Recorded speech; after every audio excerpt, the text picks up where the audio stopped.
हिंद, जय भारत प्यारे विद्यार्थियों। आज हम रहे हैं आपके लिए बड़ा शानदार टॉपिक अरस्तु का जीवन परिचय। उसके बाद आपका नेक्स्ट टॉपिक है अरस्तु के अध्ययन पद्धति। अरस्तु की अध्ययन पद्धति पद्धति है, इसके बारे में अपन अध्ययन कि आपका टॉपिक रहेगा फर्स्ट ग्रेड के लिए बड़ा शानदार। ये जो अध्ययन पद्धति है आगमनात्मक वैज्ञानिक विधि, यानी आपके निगमनात्मक है जो प्लेटो की विधि है, उसी तरह ये आपके आगमनात्मक की विधि है आपके अरस्तु की। इसका मतलब ये होता है कि उदाहरण से नियम की ओर जाता है और नियम की ओर जाता है। ध्यान रखिए भाई, नियम यानी उदाहरण से नियम की ओर जो विधि है वो आपकी किस अरस्तु की है, जबकि नियम से आप उदाहरण की तरफ जाओगे तो विधि किसकी आ जाएगी, प्लेटो की है। आप इसका ध्यान रखिए। पार्कर कहता है कि विज्ञान की तरह ग्रंथ क्रमबद्ध किया रचना समीक्षात्मक सतर्क है, उनमें कल्पना की उड़ान नहीं यथार्थ का फुट है। यानी जो आपके अरस्तु की जो अध्ययन पद्धति है वो क्या है, एक ग्रंथ किया है आपका पॉलिटिक्स, वो क्रमबद्ध है और इसकी रचना समीक्षात्मक सतर्क है। कल्पना की उड़ान नहीं की, बिल्कुल आपको आसमान में नहीं उड़ाया अरस्तु ने, एक वास्तविक रूप से यथार्थ रूप से उन्होंने अपने इसकी रचना की है। आगमनात्मक विधि, इस विधि का सार क्या है, यानी इस विधि का सार था आंकड़े एकत्रित करना, निरीक्षण करना अर्थात विशेष से सामान्य की ओर। अर्थात किस ओर है, विशेष से सामान्य की ओर है। ऐतिहासिक विधि, अब अगली है कौन सी, ऐतिहासिक 2 नंबर विधि है आपके अरस्तु की। इस विधि का जनक अरस्तु है। ऐतिहासिक विधि का जनक कौन है, अरस्तु है, जिन्होंने यूनानी नगर राज्यों के 158 शासन विधान के अध्ययन के आधार पर राज्य विषय का तुलनात्मक अध्ययन किया। यानी आपके यूनान के अंदर 158 क्या है, शासन है, विधान है, बताए नियम बताएगी। तो ये आपका विशेष ध्यान रखने की बात है कि 158 विधान का शासन बताने वाला व्यक्ति कौन है, आपका अरस्तु है। और ये राज्य विषय पर का तुलनात्मक अध्ययन करता है, ये वो ऐतिहासिक है। तुलनात्मक अध्ययन किया जाता है, उस विधि को ऐतिहासिक विधि कहते हैं। उदाहरण से नियम की ओर जाते हैं तो आप आगमनात्मक विधि वैज्ञानिक विधि के नाम से जाने। सादृश्य विधि, इस विधि में अरस्तु ने कहा कि विषय या वस्तु का उद्देश्य होता है तो उसके विकास और अस्तित्व का कारण होता है। सादृश्यवाची विधि, इस विधि का प्रयोग अरस्तु ने विचारों को स्पष्ट अभिव्यक्ति के लिए किया है। स्पष्ट रूप से अभिव्यक्ति यानी आपके विचार व्यक्त बात करता है। अरस्तु ने इस विधि के माध्यम से राजनीतिक विज्ञान को चिकित्सा की कला कहा, जबकि प्लेटो ने प्रगति जगत को कला कहा। अब आपके सामने ये प्रश्न बनता है इस लाइन से बड़ा शानदार कि राजनीतिक विज्ञान को आप क्या है कि राजनीतिक विज्ञान है, राजनीतिक विज्ञान को चिकित्सा विज्ञान की कला कहता है, कौन कहता है, ये पूछ सकता है आपको फर्स्ट ग्रेड पर, चिकित्सा की कला कौन कहता है, तो आप कहोगे चिकित्सा की कला अरस्तु कहता है। कौन कहता है, अरस्तु। जबकि प्लेटो क्या कहता है, प्लेटो कहता है कि प्रगति जगत की कला है। क्या आपकी प्लेटो की कहानी है। चलो आगे देखते हैं। विश्लेषणात्मक, इस विधि में विषय वस्तु के निर्माण करने को अलग करके जांच की जाती है। इस विधि को 3 भागों में बांटा गया। अरस्तु ने विश्लेषणात्मक विधि है जो आपके पॉलिटिक्स के जनक हैं, उन्होंने आपकी विश्लेषणात्मक विधि को 3 भागों में बांटा। एक पौष्टिक है, 2 संवेदनशील और 3 नंबर बौद्धिक। यानी विश्लेषण इस तरह होना चाहिए जिसके अंदर क्या है, पौष्टिक का मतलब आपको शानदार एक कहते हैं ना कि पौष्टिक आहार आपको लेना ताकि स्वस्थ रहे आपका आप तंदुरुस्त रहे, आलस ना आए। तो उसी तरह पौष्टिक जैसे होते हैं आपके, उनकी तुलना की गई।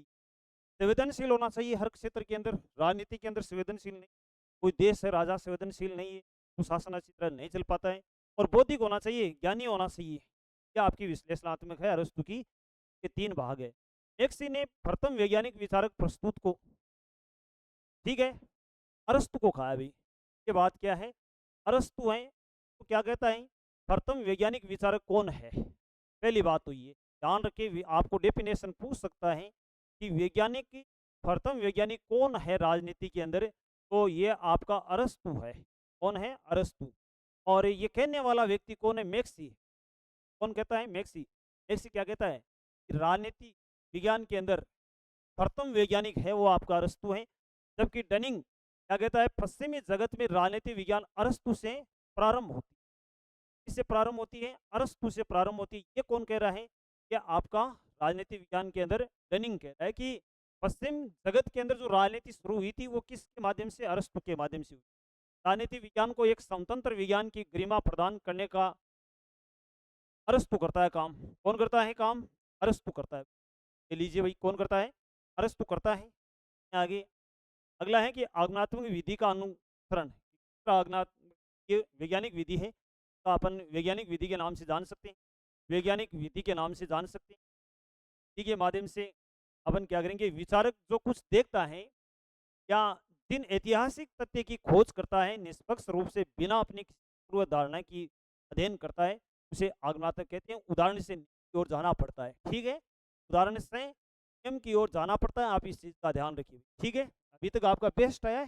राजनीति विज्ञान को चिकित्सा की कला किसने कहा? अरस्तु ने। ये प्रश्न आपका छप सकता है एग्जाम में, ध्यान रखना।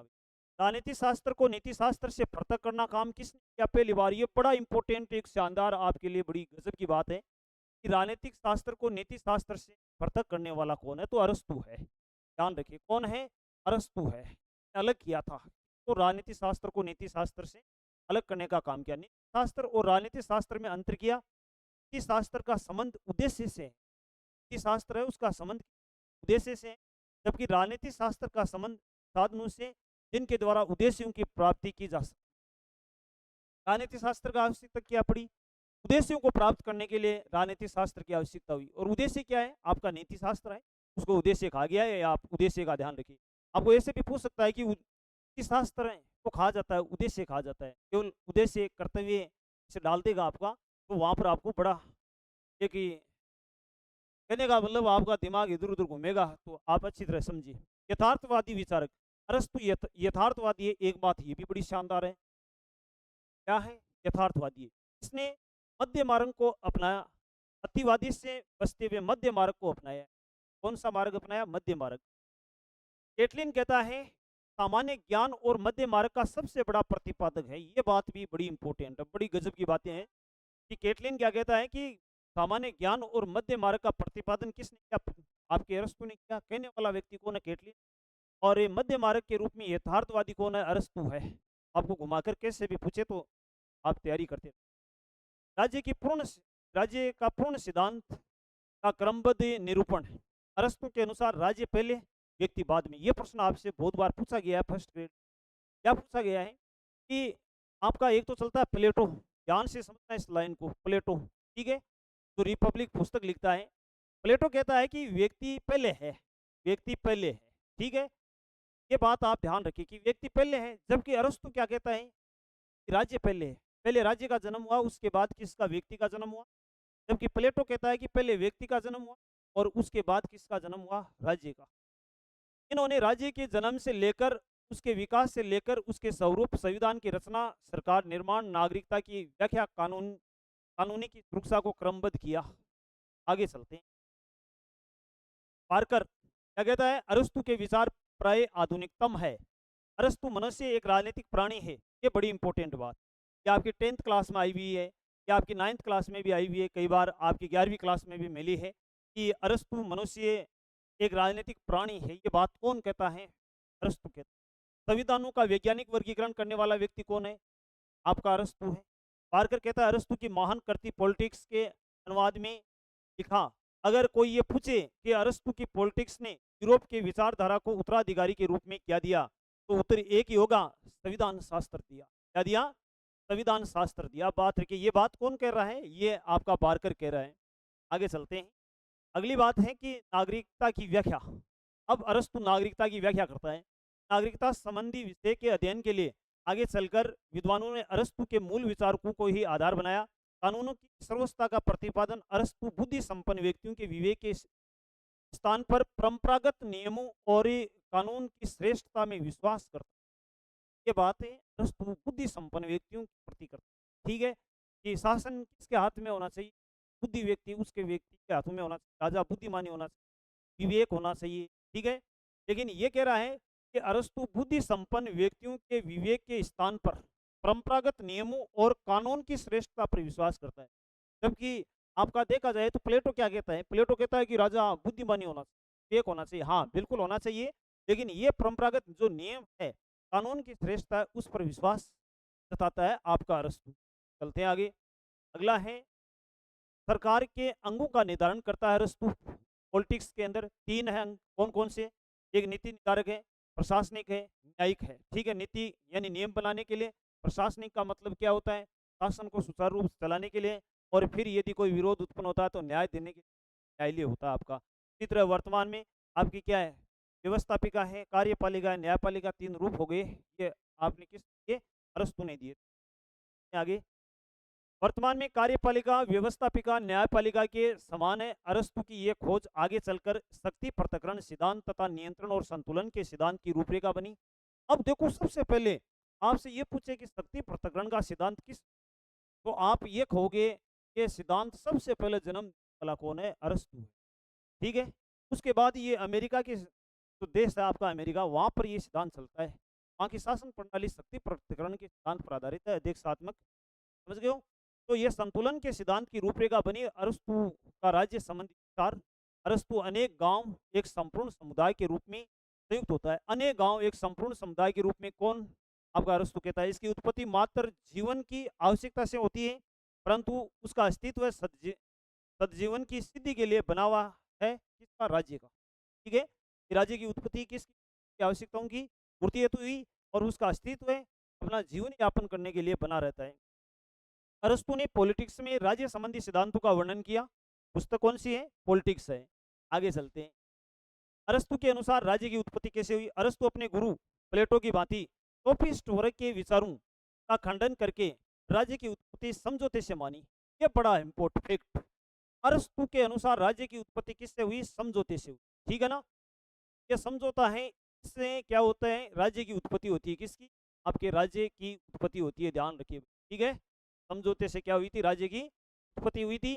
और व्यक्ति अपनी प्रकृति से ही एक राजनीतिक प्राणी है, और राज्य व्यक्ति की प्रवृत्ति का ही परिणाम है, तथा राज्य का जन्म विकास के कारण हुआ।